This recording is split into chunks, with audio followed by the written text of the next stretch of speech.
सम्मानित अतिथिवृंद सौरा बापिस्ट ख्रीष्टियान संप्रदाय प्रिय माँ बापा भाई भौणी मैंने समस्त जनसाधारण को मो तरफ यही पवित्र अवसर में समस्त को हृदयंगम शुभेच्छा और अभिनंदन। आज आम गोलपुर अंचल सिन्नासारी ग्राम पंचायतर रेडासल ग्राम में अनुष्ठित सौरा बापिस्ट ख्रीष्टियान मंडली 76तम वार्षिक सम्मेलन में उपस्थित होई मु अत्यंत आनंदित और गौरवित अनुभव करुछि। आज मु एठारे कहबाकू चाहे 76 वर्षर यही यात्रा केवल संख्या नुहे, यह आस्था सेवा और समर्पण जीवंत इतिहास समाज को नैतिक मूल्य प्रेम शांति और सहयोग पथ देखाइबारे आपण मानकर अवदान सदा स्मरणीय।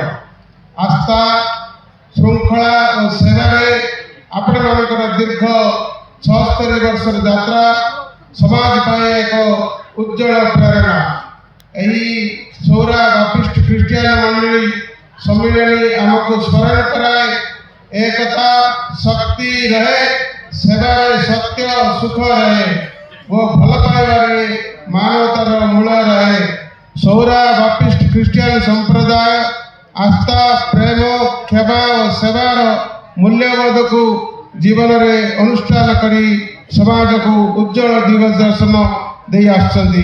प्रभु यीशु ख्रीष्ट शिक्षा प्रेम करुणा और परोपकार आमको मानवतार सटीक पथ्य देखाए। यही आदर्श जदि समाज और शासन कार्य प्रतिफलित हुए तबे न्याय शांति और समानतार सुस्थ परिवेश सृष्टि हुए। आमे समस्ते भारत और ओडिशार गर्वित नागरिक। एठारे विभिन्न धर्म भाषा और संस्कृति सम्मिलित हो एक सुंदर समाज गढ़ी। यही विविधता को सम्मान देई आमे एकतार संदेश प्रसार करवा यह आजिर समय आवश्यकता। महाशय आमे सबुबले आपणकर समाज और सर्वांगीन उन्नति पई काम करि आसिछु एवं आगो को या जारी रहबो। आपणकर आवश्यकता और प्रस्ताव को आमे सम्मान सहकारे ग्रहण करिबु एवं मिलित भावे उन्नतिर पथ को आगे नेबु।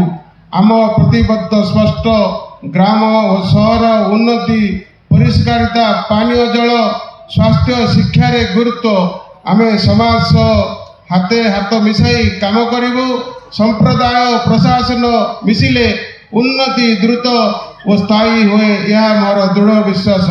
शेष मु प्रार्थना करुछि जे प्रभु आशीर्वाद रे यही पवित्र सम्मिलनी समस्त जीवन रे शांति समृद्धि और आशीर्वाद नहीं आसु एवं यही समस्त मन रे आस्थार आलोक समाज रे प्रेरणा और एकतार संदेश को आउरी दृढ़ करू।